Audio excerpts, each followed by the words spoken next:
retargeting advertising is not advertising?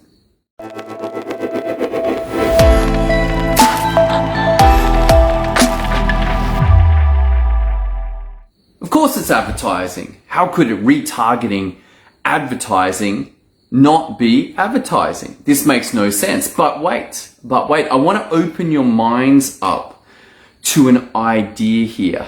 And that is that many of the words in internet marketing are used interchangeably, but do not necessarily represent the actual area that they are part of. I'll give you an example. Email marketing. You've probably heard of email marketing. Most of us have. It's still working really well. But I would have you consider that email marketing is not about marketing at all. Rather, it is about email advertising. I'm taking a message, which is the marketing, which presumably was created before the email got written, and then using the tool of email to advertise to people who have put their hand up and said, hey, I'm interested in your stuff. So it should, in my personal opinion, be far more correctly or effectively named email advertising. But in this frame, what I want to have you consider is that retargeting advertising is not best suited to ads at all.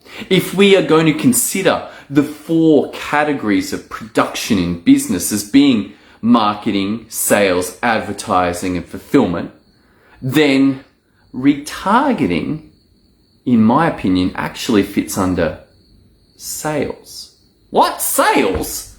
Retargeting sales? That makes no sense at all. This is clearly you're running ads. It should be called retargeting advertising. But no, what I want you to think about is that the advertising is to get someone out of the Facebook or the LinkedIn or the Instagram or the Google search page and leave that and enter onto the first page of your sales experience, commonly known as the landing page or an opt-in page. It's typically got a headline and a form, and someone has the opportunity to say, hey, yeah, I'm interested. I'll put my email in. I'll put my phone number in. Typically, this is an exchange for some kind of value. This could be a free report. This could be content, a video, whatever it is of value. And they are exchanging their contact details for that value. So the role of the advertising, whether it's text and image or whether it's video, is to get them to that first page. But let's have a look what happens from there. Let's say that they do not enter their details. And now you are going to use a retargeting ad to say, hey, come and put your details in. It's no longer speaking to a broad audience of lots and lots of people, but rather it is targeting those that have come to that page, or they have clicked the link, or they've hit the pixel. You know who they are. It's a small subset, and you are selling them on putting in their details. The retargeting ad, in inverted commas, is actually selling them on the next step, which is to put in your details and get the value. Let's take it a step further. Let's say that they do put in the email and they get to the next experience, whether that's a lead magnet, whether that's a video, whatever it is. And let's assume that we have some way of telling that they hit that page but not the next page. Once again, we are not talking about a broad audience of people where we're trying to identify who's interested at all. But rather, these are people who've put their hand up and said, hey, I was interested at the original advertising level, and I'm interested enough in order to exchange my contact details for the opportunity to receive the value that you promised on your first page. But then they stopped. And so now our retargeting ad is going to sell them on taking the next step. Now let's say that that was a sales page. And let's say that that ad, in inverted commas, is running to sell them onto clicking to the next page. And that retargeting ad could take them directly there. But this is all a sales experience. This is not an advertising experience. This is not trying to get them to click and enter into the experience, but rather it is getting people who are already in that sales experience to take the next step. And so we could then look at that sales page and once again tell who has hit that page and who has not. Whether that's through tracking or pixels or however you do it, but there's some way of telling. And we're going to retarget them to go to that sales page and take the action, which is presumably to buy and say, yes, I want to take you up on your offer. But once again, this retargeting ad, it's not trying to sell the whole thing. It's just trying to sell them to come to that sales page. And when they do, they click and they get to the sales page and then they make a decision, yes or no, and proceed forward. So this entire experience of retargeting ads is actually about selling. And the benefits of moving it out of advertising into selling is that you will have, if you're at all organized, have all of your pages of your funnel sitting there, and it's going to be very clear to you exactly what that retargeting ad should say. It should say, hey, click here to go to the sales page. Click here to go to the receive the value page. Click here to return to the opt-in page and put in your details and get the value. Now, this might be a little bit hard for you. This idea, this word of advertising is so built into retargeting advertising that it might be very difficult for you. So let's have a look at an equivalent experience that is also about sales. And once again, it is actually about email. So as somebody puts in their email at the first page, you now have an opportunity to start communicating with them.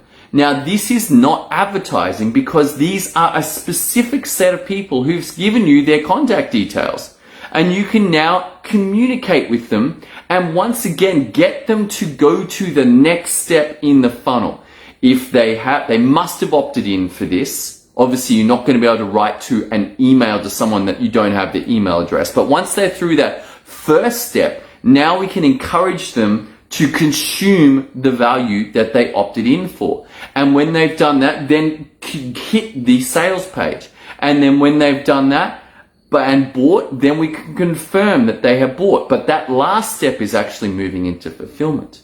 After they've bought, now we enter into a fulfillment experience. So again, we're going to have emails that are part of that fulfillment experience, but they should ideally be created in context of your fulfillment.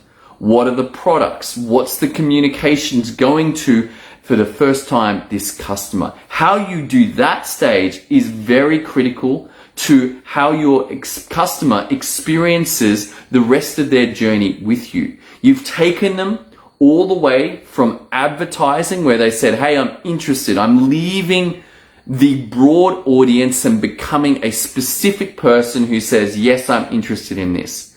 And then they have said, yes, I'll give you my contact details in exchange for some form of value. Then they have proceeded to a sales page and said, yes, I want to buy your offer. Then you enter them into your fulfillment experience. And hopefully, if you're any good, then this is not just a single email thanking them for their purchase, but rather a series of experiences across possible options of email, of mail, of in-person, of video, of presence, options for you to enhance their experience greatly after they have said, you know what, I want my problem solved. I like what you're offering. I'll buy it. And then your responsibility continues with your customer to ensure that they actually get the results that they bought. So coming back all the way in summary, be careful with the names that are commonly given to many aspects of internet marketing. That these names, even internet marketing itself, have traps in them, and it's very easy to compartmentalize, to put those words as if they determine their functions. This is very tricky stuff, but hopefully in opening your mind up to the idea that retargeting is part of sales and not part of advertising begins to allow your mind to see where the pieces all fit together. Get this right and you will have increased conversions, increased sales, consistent revenue, and high profits. All right, that's all I got for you tonight. I hope you got a lot of value out of today's session. I certainly enjoyed making it for you. I look forward to seeing you on tomorrow's episode as we continue this journey into the power of systems to create results. See you then.